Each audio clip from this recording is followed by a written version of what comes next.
His Tinder profile said he was 45, but he looked to be in his early 30s at most. Looking for a sugar baby. 700 weekly. No sex. It sounded too good to be true, but as a broke university student, I was willing to take my chances. I swiped right, and Tinder let me know it was a match. His message came seconds later. "Hey there, sweetheart."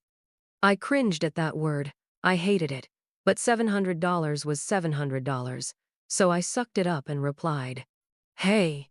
His name was Jack, and he told me he owned his own business, although he never specified what kind of business it was. We talked for a while before he asked me for my Venmo to send me the first payment. After a few minutes, I got the notification. I stared at the 1,700 for at least 20 minutes, expecting to wake up from a dream at any second. But it wasn't a dream. "You still there?"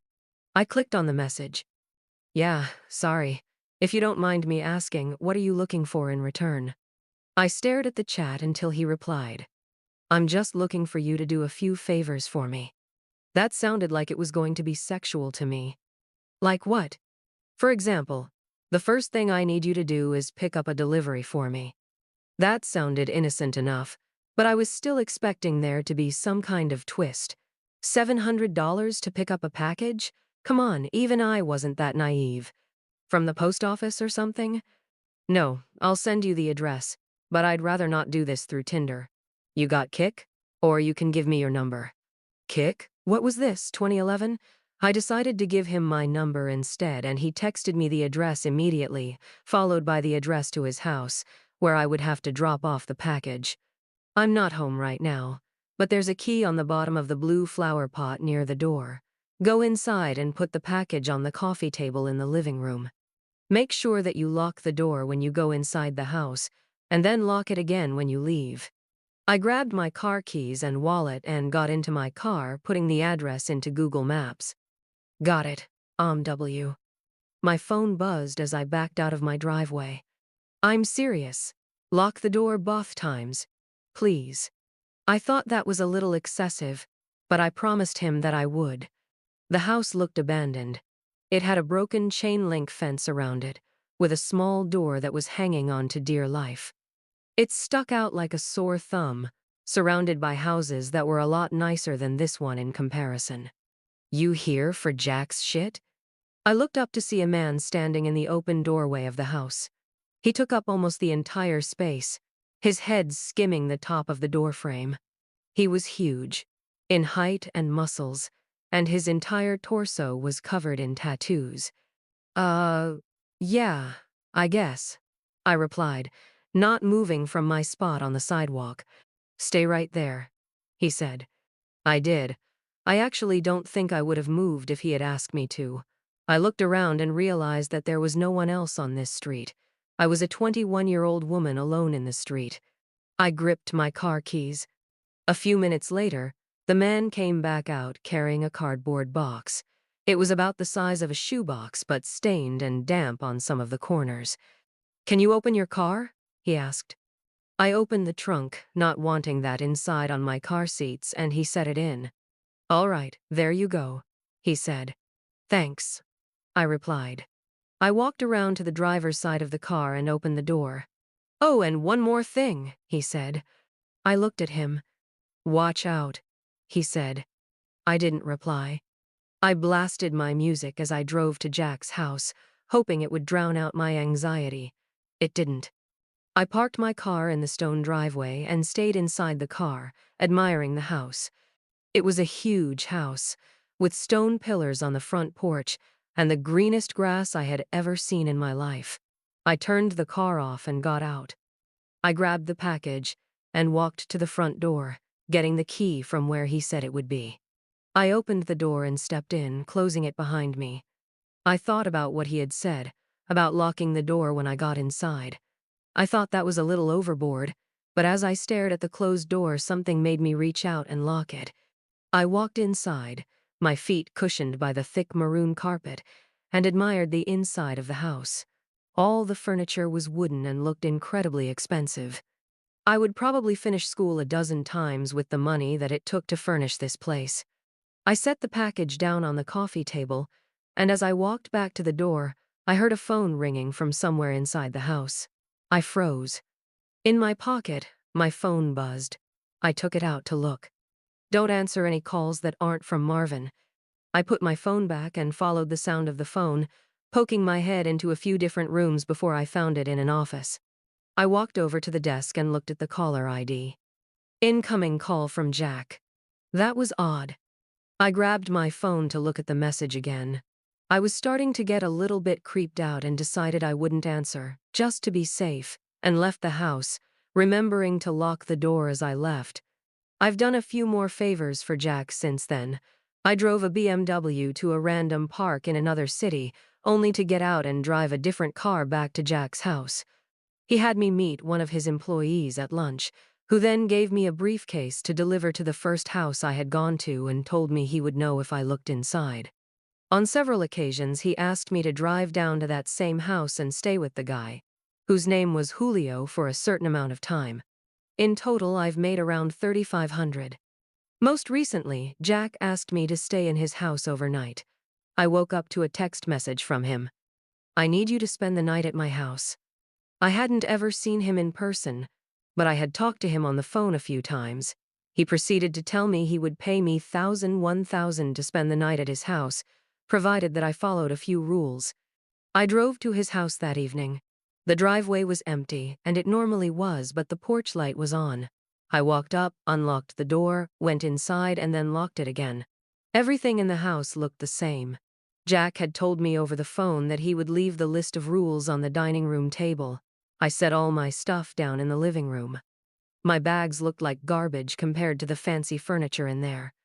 I wandered into the kitchen, and then to the dining room. Sure enough, there was a piece of paper on the wooden table, held down by an empty glass. Lock the door when you come in. Only answer calls from Marvin. Don't turn on any faucets between 9 p.m. and 11 p.m. Don't open the door for anyone, no matter who they say they are, after 10 p.m. If the door to the closet at the end of the hall is open, sleep in the library. If closed, sleep in any of the bedrooms. The gardener comes at midnight. If he starts knocking on the windows, hide. Turn the TV on and let it play on static through the night. Do not forge it to do this. Help yourself to anything in the fridge. I'll pay you in the morning. Good night. I made sure to follow all the rules. To be honest, I was regretting my decision. But seeing as I was already here and I was getting paid, I decided to stay anyway. I figured as long as I followed all the rules, I'd be perfectly fine. Still, it felt a little odd. What was this? A haunted house? Nevertheless, I lounged around the house for a few hours, as I was planning on going to sleep around 9, since that's the time that all the weird shit would begin to happen. At 8:50, I brushed my teeth, using the faucet for the last time before 9. I checked the closet in the hallway, and upon seeing that it was open, I moved my stuff into the library and got ready to sleep on the couch. I locked the doors just in case, and laid on the couch, scrolling through my phone. I hadn't gotten any more messages from Jack, and I started to think up scenarios and reasons as to why he had such strict, peculiar sets of rules in his house. I had dozed off at some point because at exactly 10:16 p.m., I was woken up by the doorbell ringing. I was about to get up to check, but then I remembered the rule. Don't open the door for anyone, no matter who they say they are, after 10 p.m. I stayed on the couch, trying not to move, paranoid that they would hear even the slightest sound. It's the police, open up. I didn't move. Hello, it's the police, open up or we're coming in.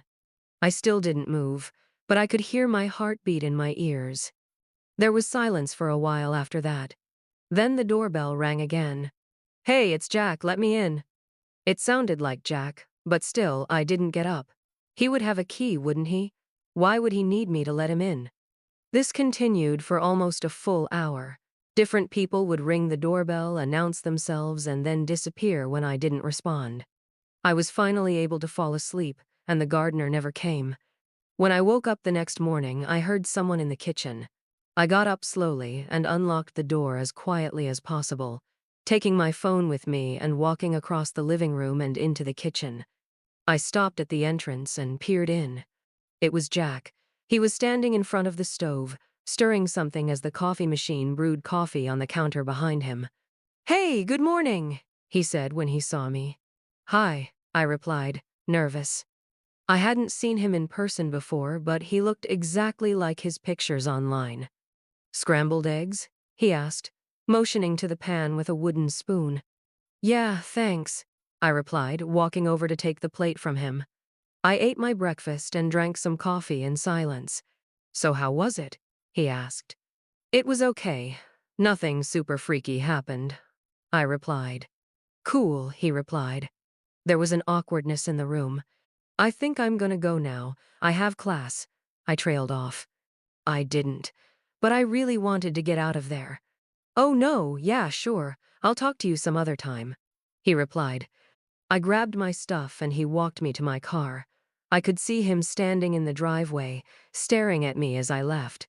When I got home, I unpacked all my stuff and noticed that I still had the list with me.